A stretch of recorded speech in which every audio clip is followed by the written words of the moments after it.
mainstream media and the government would have us believe that the cost of living is good. Mark Carney even said this. Affordability is the best it's been in over a decade. Right? He actually said that. Affordability's been at its best than it has been in over a decade. What tangible proof do we have of that? And then Mark Carney has a video out talking about affordability, and then it cuts off. So I was just like, okay, let's actually bring to reality what the government of the day has been doing for Canadians. Let's start with the man himself, Mark Carney. Let's dive into this. The cost of living. It's the number one issue on most people's minds. In order to fix it, we have to understand what caused the problem. I know what happened. This. How committed to a balanced budget would you be right now? Would it worry you to go into deficit in this current climate to, as you say, put more people to work? The commitment needs to be a commitment to grow the economy, and the budget will balance itself. Has the budget really balanced itself? Let's find out. In 2015, during the election which brought Trudeau and the Liberals to power, Trudeau said that Canada would have, under his leadership, 3 years of modest deficits, followed in 2019 by a balanced budget with a $1 billion surplus.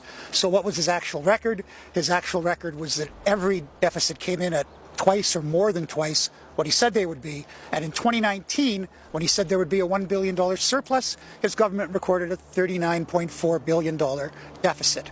And doesn't sound too bad, does it? No? Well, let's keep going. And the end of a deal with the NDP to keep their minority government alive. Well, there's nothing like the threat of an election to focus the minds, right? Now the party is bringing in a big name to help prepare. Finance Minister Chrystia Freeland announcing she is thrilled to welcome her longtime and respected friend Mark Carney to the Liberal team. The former governor of the Banks of Canada and England, a name that has been raised as a potential successor to Justin Trudeau, now an economic advisor for the Liberals. You guys say Mark Carney had nothing to do with the Justin Trudeau government, huh? He had nothing to do with the debt that has been accumulated over the past 10 years. Economic advisor to Justin Trudeau. Chrystia Freeland welcoming him aboard. Trudeau is now set to borrow more money than every other prime minister in Canadian history combined, with Canada's federal debt alone set to soar beyond $1.4 trillion. Damn! That was only in 2021. Let's see what the economic advisor to Justin Trudeau said that he would do. And I'll even show you the video of him promising to rein in spending. The federal government has been growing spending as a whole at over 7% a year on average for over a decade. That's twice the rate of growth of the economy on average. It's not a sustainable situation. So we need to rein in spending. It's impressive, right? That's what he said he would do. But this is what happened. It will require bigger deficits, $78 billion this year, or 2.5% of GDP, dropping to $57 billion over the next 5 years, or 1.5% of the GDP. So now that we saw all that, and Carney is not what he professed that he would do, what tangible results do we have that show that the Liberal government, and now Mark Carney over the past year, will do anything good for the Canadian people? What day-to-day results can we point to that our lives have been bettered by having this government in power? So, has the budget balanced itself yet? More important